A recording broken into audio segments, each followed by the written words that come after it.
Olá pessoal, sejam bem-vindos de volta ao canal. Para vocês que estão aí quarentenados em casa, sozinhos, sem ver ninguém, saibam que o vídeo de hoje vai ser para a gente descobrir quais eram os divertimentos e as ocasiões de socialização no século XIX. Uma ida à igreja, os jantares, os saraus, os bailes, a jogatina na casa dos amigos.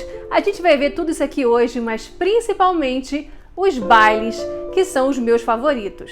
Para início de conversa, vocês sabiam que no século XIX existiam normas de conduta de como cada pessoa deveria se portar em cada uma dessas situações e, sobretudo, nos eventos de maior gala, que eram os jantares e os bailes? É a famosa etiqueta de gente fina e educada. E para você aprender a etiqueta daquela época, o que existiam eram manuais de conduta, como esse livro daqui, ó, que a gente vai tratar aqui hoje no vídeo. Esse manual aqui de boa conduta, ele se chama O Código do Bom Tom. Ele foi muito famoso tanto no Brasil quanto em Portugal. Ele foi escrito em Portugal por um cônego português, ou seja, ele era um religioso português. O nome dele era José Inácio Roquette, mais conhecido como J.I. Roquette, como tá aqui. A primeira vez que ele foi publicado foi em 1845, mas ele foi sendo lido aqui no Brasil por muito e muito tempo, tá? Por várias décadas, e ele foi muito conhecido, sobretudo na elite imperial do Brasil. E esse cônego, gente, ele era muito esperto, porque ele escreveu o livro como se ele fosse, na verdade, um pai de família, como se ele fosse um pai de um garoto e de uma menina, ambos já chegando na fase adulta, e ele escreve esse livro justamente para ensinar a como esse rapaz deve se comportar, tá? E como essa moça deve se comportar em sociedade. Esse tipo de manual de boa conduta era muito comum, tá? No século XIX, tanto em Portugal quanto no Brasil. Existiam outros vários iguais a esse, e eles diziam que se dedicavam à ciência da civilização. Mas na verdade, eles são dedicados à ciência da artificialidade. Porque basicamente o que ele ensina é que as pessoas devem conter os seus sentimentos e devem conter, sobretudo, a demonstração dos seus sentimentos. E daí as características cerceadoras desse tipo de livro são notórias. Tudo ali é não. Você não pode fazer isso, você não pode fazer aquilo. E se todas as pessoas são tolhidas, né, tanto homens quanto mulheres, as mulheres são ainda mais tolhidas, né? Elas podem muito menos. Então, basicamente, o que eles querem é que esse tolhimento dos seus sentimentos, ele seja absorvido de modo gradual até que isso se torne algo natural seu. Ou seja, o auge da sociedade elegante, educada ou civilizada, né, para esse tipo de autor, seria uma sociedade poker face, né? Igual a Lady Gaga. Sobretudo se você é mulher, né? Por exemplo, você tá dançando num baile e aí de repente o sujeito pisa no seu pé. E aí o que você tem que fazer? Não, tá tudo bem. Então eu vou ler aqui para vocês algumas partes do livro para vocês se chocarem junto comigo. Se calarem, ou seja, se as pessoas pararem de falar e todo mundo ficar calado, cala-te também. Se te divertires, não mostres senão uma alegria moderada. Nada de ficar, ai, que barato, que máximo, não. Poker face. Se estiveres aborrida, ou seja, se você estiver aborrecida com alguma coisa, dissimula e não o deixe a conhecer. Ou seja, não fala, ai, que saco, essa festa daqui tá um saco. Não pode. Nunca por tua vontade prolongues a conversação. Aceita e come o que te oferecerem. E quando desejes outra coisa, não digas. E não ostentes em público tuas prendas. Ou seja, não saia falando por aí no que você é boa. E ele pede sempre a dissimulação em lugar da sinceridade. Por isso que eu falei que é a ciência da artificialidade. Aqui, ó, nunca reclame com virulência contra nenhuma questão. Isso aqui serve para homens e para mulheres. Abra mão de suas posições sempre. E nunca sustente uma discussão, mesmo que tenha certeza de suas convicções. Se a pessoa falou alguma coisa nada a ver para você, algum absurdo, né, do tipo, sou a favor da escravidão, você faz uma cara de aham. Outro conselho para as mulheres. Não penses em chamar a atenção e, sobretudo, não o desejes. E não experimentarás nenhum constrangimento, nenhum embaraço em qualquer lugar onde te achares. Ou seja, se você for daquelas pessoas que gostam de chamar atenção, tipo esse ser aqui que vocês estão vendo, isso é desaconselhado. Se por acaso 2 homens diferentes te pedem para dançar a mesma dança, o que você, mulher, deveria fazer num baile do século XIX? Não hesites em dizer imediatamente que estás muito cansada, que não podes cumprir as promessas que havia feito. E não dances mais, mas conservando sempre um ar alegre. E, sobretudo, não deis o menor sinal de que interiormente acusas ou a um ou a outro dos cavalheiros de ser a causa da sua inação. Não mostres preferência a nenhum dos que te convidarem. Outra coisa que ele fala aos homens é que eles devem ficar sempre em pé ao lado das senhoras, nunca tomar um assento, né, em que as mulheres poderiam estar sentadas. Ele deve sempre tentar dançar com aquelas senhoras que parecem não ter par na festa. Mas é claro, gente, que além de toda essa indicação comportamental, o livro também fala, e era notório na época, as indicações de quais roupas você deveria usar em cada tipo de ocasião, né? Sobretudo nessas ocasiões de maior gala. Tá aqui, ó, na página 158.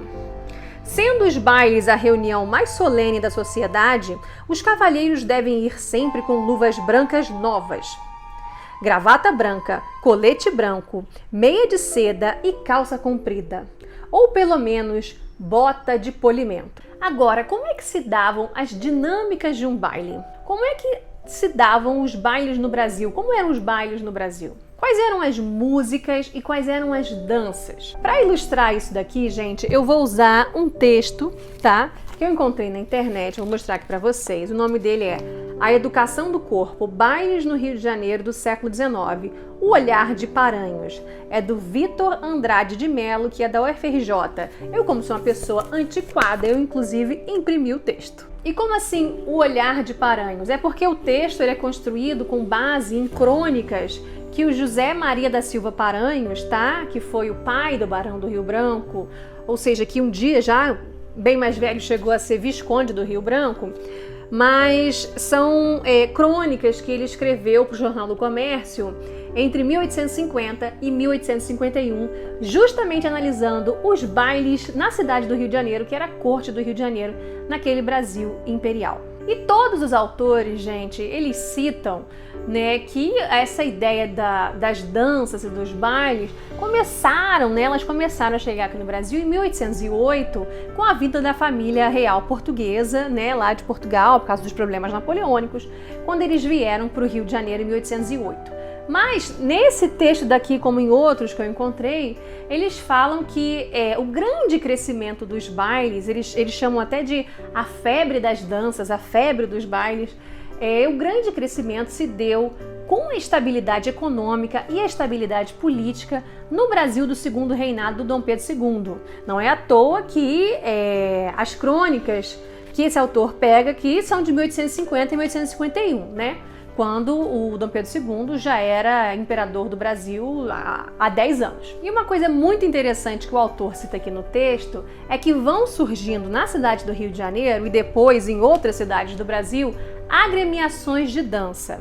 E ele vai citar algumas aqui, eu quero ler para vocês. Uma nova agremiação dedicada à dança surgiu somente em 1834. Ficou conhecida como Bailes do Catete. Vocês sabem que o Catete é um bairro do Rio de Janeiro que no século XIX ele era um bairro da elite, tá? Atraindo não somente membros da aristocracia, como também comerciantes, estrangeiros ligados a órgãos diplomáticos, pessoas envolvidas com os novos negócios que se estruturavam na cidade. Por volta da mesma época, foi criada a Assembleia Estrangeira. Gozando de certo prestígio na cidade, chegou em 1841 a oferecer o mais badalado baile em homenagem à coroação de Dom Pedro II. Vocês sabem que Dom Pedro II houve o golpe da maioridade em 1840, quando ele tinha de 14 para 15 anos de idade, e em 1841, quando ele estava com 15 anos mesmo, é quando houve a coroação dele, tá? E aí essa associação, essa agremiação de dança ofereceu um baile para o Dom Pedro II em homenagem à coroação dele. Mas essas iniciativas dos anos 30 e 40, ou seja, 1830 e 1840, não alcançaram a projeção que conseguiram as agremiações criadas na década de 1840 e de 1850. Ali sim os bailes bombaram. Entre tantas, algumas merecem destaque. O Cassino Fluminense foi fundado em 1845 com o fim de proporcionar a seus membros honestos divertimentos por partidas de baile e música. Isso aqui ficava com sede na Rua do Passeio, lá no centro da cidade. Também merecem destaque pela repercussão de suas atividades e pelos personagens que as integraram, a Sociedade Recreação Campestre, a Assembleia Fluminense e a Sociedade Amizade. Mas, de fato, muitas eram as agremiações que promoviam bailes para os diferentes estratos das elites e setores médios. Então, gente, essas agremiações de dança, elas ocupam salões imensos, né? Ou elas alugam alguma casa muito grande ou algum galpão, né? E ali dentro ocorrem os bailes, que são como se fossem bailes públicos, porque se você faz parte daquela agremiação, você pode ir, né? Normalmente a agremiação, ela te cobra algum ingresso para você entrar, mas é uma espécie de baile público porque você pode ir lá dançar. Mas também existiam, como eu falei aqui para vocês, bailes na casa de pessoas específicas, normalmente gente com dinheiro, né? Que tinha inclusive algumas pessoas ricas tinham um salão de baile, era comum que você tivesse, né, comum se você fosse rico, que você tivesse um salão de baile na sua casa, ou um salão de música. E uma das coisas que as pessoas confundem muito é a ideia do sarau com a ideia do baile. O que é um sarau, né? O sarau, ele também é um encontro noturno, que normalmente acontece na casa de alguém. Você tem alguns divertimentos artísticos. Então, por exemplo, você pode ter música, podem ter alguns músicos tocando. Era muito comum que as meninas que fossem as filhas do dono da casa, né? Ou até a mulher do dono da casa, que elas se apresentassem ao piano ou com algum outro instrumento musical, mas normalmente era piano, que elas tocassem piano, que elas cantassem. Mas você também podia contratar alguns músicos de fora, tá? Para você compor a orquestra. Tudo depende aí do dinheiro que você quer gastar com a sua reuniãozinha noturna na sua casa. Você também poderia ter pessoas que recitavam poesia, ou seja, os seus próprios amigos podiam trazer um livro. Aí eu olho para esse sarau de hoje, eu trouxe esse livro daqui, eu quero recitar essa poesia. Era muito comum que você também convidasse os próprios autores dos poemas, né? Você poderia convidar poetas e você também poderia dançar nos saraus, tá? Também podia ter um momento em que agora vamos todo mundo dançar uma polca, vamos todo mundo dançar uma quadrilha. Você também pode dançar nos saraus. Ou seja, o sarau ele é mais completo, porque ele pode ter música, ele pode ter dança, ele pode ter poesia, sempre tem uns comes e bebes, né, gente? Porque, pelo amor de Deus, né, comer é essencial. Enquanto que um baile, ele serve unicamente para dançar, é para dançar mesmo, tá? É claro que você vai ver ali um grupo de músicos se apresentando, que como ainda não existia vitrola, rádio nem nada naquela época, né, a música era sempre ao vivo. Tá? Mas não que uma moça fosse se apresentar, tocar piano e cantar, não. Eram os músicos contratados ali pro baile. E se vocês lembrarem dos primeiros vídeos aqui do meu canal, já tem aí uns 2 anos, né? Eu quando fui naqueles bailes do século XIX, como é que eu posso dizer? Eu não viajei no tempo, tá, gente? Foram bailes que aconteceram no ano de 2017, se não me engano, não, 2016, né, lá em Paris. E eles simulavam um baile do século XIX, foi lá no Museu d'Orsay, lá em Paris, e eles fizeram 3 bailes, né? Eu vou botar aqui embaixo os links desses vídeos para vocês verem de novo, mas esses 3 bailes que eles fizeram, um desses bailes foi inclusive um baile que acontecia nos arredores de Paris, que eles chamavam de bailes públicos, que justamente essa classe média normalmente costumava ir. O outro baile que eu não pude ir era um baile de carnaval, que também era uma coisa comum naquela época. E o terceiro baile foi um baile de grande gala. E quais eram as danças, gente? Quais eram as danças que essa galera dançava nesses bailes que eu tô falando aqui pra vocês? Bom, as danças que faziam maior sucesso, elas eram as danças de grupo, tá?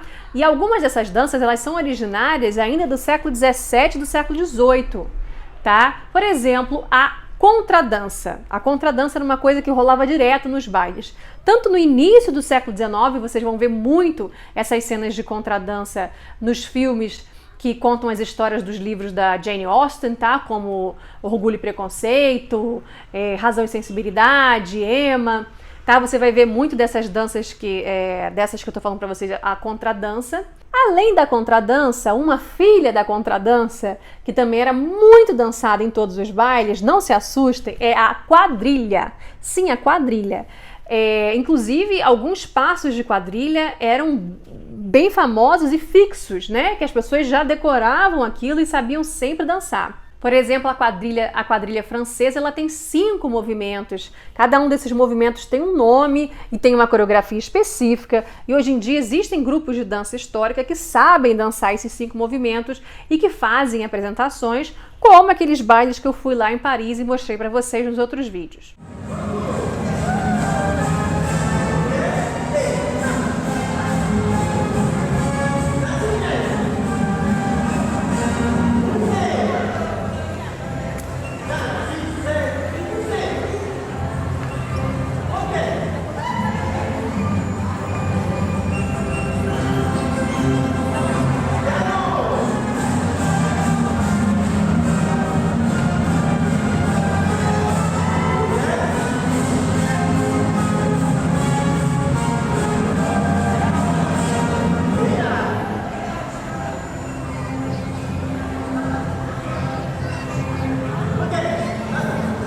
Além da contradança e da quadrilha, a outra que fazia muito sucesso é a valsa. A valsa ela é típica, né? Todo mundo conhece valsa, mas pasmem e saibam que a valsa, no seu princípio, ela foi considerada escandalosa, tá? E por que ela foi considerada escandalosa? Porque a valsa ela surge, gente, na Áustria e na Alemanha, porque a Alemanha ainda não existia nessa época, né? E a Áustria também era Império Austro-Húngaro. Mas nessa região aí entre Áustria e Alemanha, a valsa surge no século XVIII e ela era uma dança mais popular, né? Ela surge em camadas mais populares e ela era considerada muito erótica, ela era considerada vexaminosa. Por quê? Porque ao invés de ser igual a contradança ou mesmo igual a quadrilha, que todo mundo dança ali junto, uma galera dançando, não. Era um casal que dançava juntinho. Era assim que era a valsa. Isso foi considerado escandaloso, né? O homem ficar muito perto da mulher, dançando aquela coisa, rodando pra cá, rodando pra lá. E por causa disso, a valsa em seu início foi mal vista. Ou seja, no século XVIII a valsa era mal vista e no iniciozinho do século XIX, né? Digamos que assim, nos 10 primeiros anos do século XIX, a valsa ainda era mal vista, ou seja, mesmo no período da Jane Austen, por exemplo, dos filmes da Jane Austen que vocês conhecem, a valsa é mal vista. Ela começa a ser aceita nos bailes da sociedade raffinée, né, dessa sociedade aqui, ó, que tem o código do bom tom. Ela começa a ser aceita como algo de bom tom, com o desenrolar do século XIX. E aí é o interessante que de mal vista, de vexaminosa, de erótica, de coisa horrorosa, ela passa a ser o suprassumo dos bailes, né? E até hoje todo mundo quando vê alguém valsando fica, ai que lindo! Tanto que tem valsa de 15 anos, a mulherada quando casa também tem a valsa com o marido e às vezes também valsa o pai dela e a mãe dela no casamento. Então nós temos contradança, quadrilha, valsa, a outra que você também podia dançar, que ela é também uma herdeira da valsa, que é a polca. A polca também surge também nessa região da Europa, né? Essa região mais ali para a área da Áustria e da Polônia, não à toa que se chama polca. E também era considerada escandalosa, tá, gente?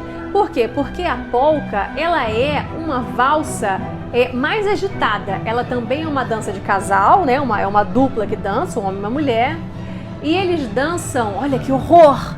Eles dançam trotando, eles dançam um coladinho com o outro, trotando, ou seja, pulando, e ficam garfando no final. Ui! Nossa, que sugestivo! Mas depois, com o tempo, a polca também teve o mesmo processo da valsa e também passou a ser bem aceita, tá? Em todos os bailes, inclusive esses bailes raffinés de sociedade e esses bailes públicos também, tá? Todo mundo já dançava a polca. E é engraçado que esse fenômeno aconteceu com vários tipos de dança, é uma coisa impressionante, dança e de música, né? Mas aqui no Brasil vocês conhecem o maxixe, por exemplo, o samba também, que também tem essa mesma origem, né? E que gradativamente foi sendo aceito, só que no caso do samba e do maxixe demorou mais tempo. Eu posso dizer para vocês que a valsa e a polca, em meados do século XIX, 1850, elas já eram aceitas. A polca, em 1870, já era muito bem aceita, pelo menos, a valsa um pouco antes. E no caso do maxixe, do samba, foi só no século XX, né? Digamos que a partir de 1920, 1930, 1940, é que ela começa a ser, de fato, eu não diria nem 1920 não, eu diria 1930, 1940, é quando ela começa a ser, de fato, aceita pela sociedade raffinée do bom tom. E na Argentina, um outro caso clássico é o tango. O tango também veio das classes mais baixas, também era considerado um negócio erótico, mas o tango é erótico mesmo. Não vou negar que é erótico, tá? Mas era mal considerado, era mal visto, e hoje em dia ele é aceito. Eu adoro, acho lindo. Mas eu não sou, né? Eu não sou de exemplo. E quais eram as músicas que eram tocadas? Bom, gente, as músicas eram as músicas de quadrilha, as músicas de valsa, né? Ou seja, tínhamos quadrilhas, valsas, polcas, né? Nós tínhamos esse tipo de música. E os autores mais conhecidos naquela época, por exemplo, os que faziam o maior sucesso nos bailes, eram os compositores da família Strauss. Nós temos o Strauss pai, que é o primeiro Strauss, todos eles são Johann Strauss. E esse Strauss pai, ele é mais do início do século XIX. Ele fez muitas valsas e fez muitas polcas também. Já mais para metade, sobretudo mais para o final do século XIX, a gente tem o filho dele, que é o Johann Strauss II, a gente conhece como Strauss filho ou Strauss II. Esse daí bomba! Porque as músicas mais famosas do século XIX de baile, né, de valsa, de polca, que existem até hoje, que são as mais tocadas até hoje, que você aí conhece, todo mundo conhece, são a desse Strauss II. A gente tem, por exemplo, a Valsa do Imperador, a gente tem Danúbio Azul e outras várias, né? Todas elas são de 1870 e alguma coisa. E como que se dava a dinâmica dos bailes, né, gente? Bom, uma das coisas que eu mostrei aqui no livro para vocês é de que era de muito bom tom que você não dançasse com a mesma pessoa mais de uma dança. Então, como é que tudo isso era feito? Era o seguinte, a depender do tamanho do baile, porque às vezes é um baile, né, na casinha de alguém aí que você conhece, uma coisinha mais restrita, só tem 20 pessoas ali. Mas às vezes o baile era um negócio muito grande. Eles comentam que tinham bailes que tinham centenas de pessoas, né? Então, as pessoas costumavam ter um carnet de baile, é uma cadernetinha, tá?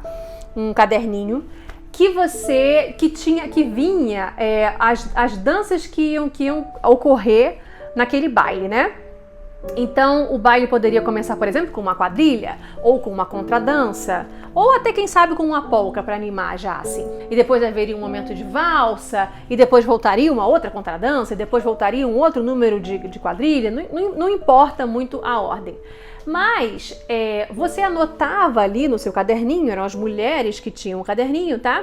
Ela anotava que a primeira dança, ela ia dançar com fulano, porque fulano falou, quer dançar a primeira dança comigo, tal.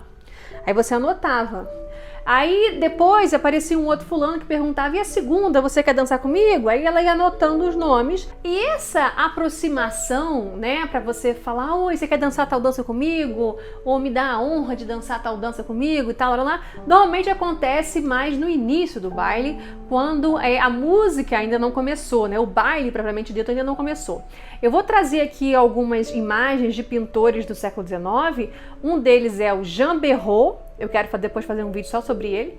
E o outro é o James Tissot, porque eles têm vários quadros, não só sobre bailes, mas como momentos que precedem o baile, ou seja, um pouco antes do baile começar, como esse quadro aqui do Tissot que se chama Too Early, ou seja, muito cedo, né? Ou seja, o baile ainda não começou, mas já ali você já vê que tem algumas pessoas conversando, tem uma moça lá no fundo conversando com os músicos, na certa ela tá perguntando qual é a ordem aí das músicas, hein? Mas qual é a melhor valsa que vocês vão tocar aí hoje? Ela tá lá assuntando. É igual quando tu chega pro DJ e fala, toca Lady Gaga, toca David Guetta, sabe? Quando você chega lá no DJ e dá uma dessa. Tem essa moça aí junto lá dos músicos perguntando, mas e aí, vai ter Danúbio Azul? E é muito interessante, porque quanto mais formal é o baile, por vezes você tem a apresentação dos casais que estão ali, que vão dançar, né? Então, normalmente a abertura do baile, se o baile for formal, a abertura pode ser os casais em marcha, né? Se mostrando para todo mundo que tá ali no evento.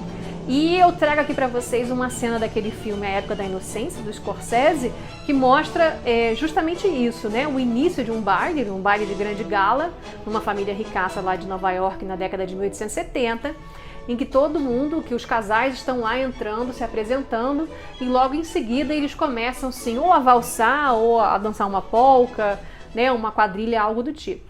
E uma coisa muito interessante, eu quero trazer aqui outro filme para vocês, que é Adoráveis Mulheres.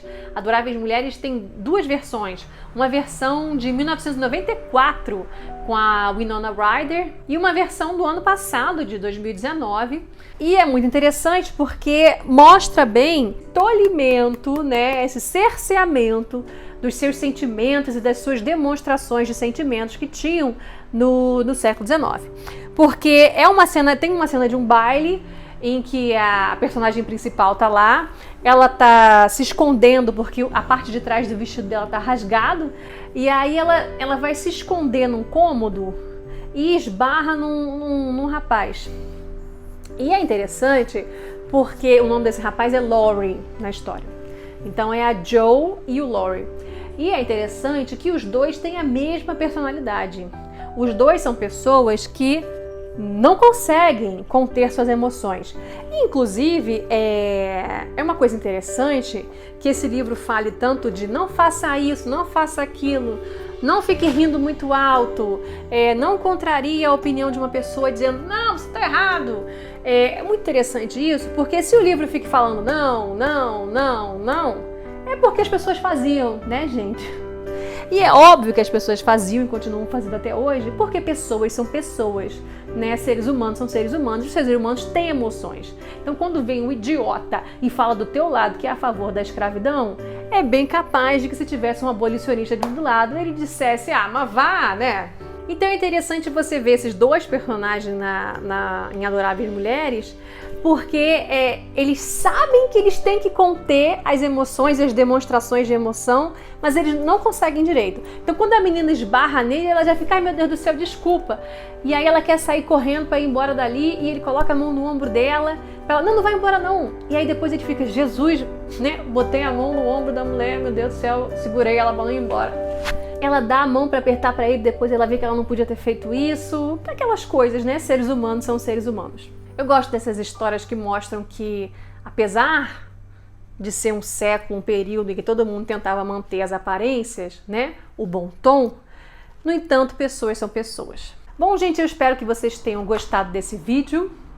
Eu esqueci de falar. Cadê o like aí no vídeo? Já se inscreveu no canal? Já apertou esse maldito desse sininho? Então faz logo isso, gente. E vamos continuar aí em casa, quarentenados, né? Porque não vamos conseguir sair de casa para dançar valsa, nem polca, nem muito menos quadrilha por muito tempo.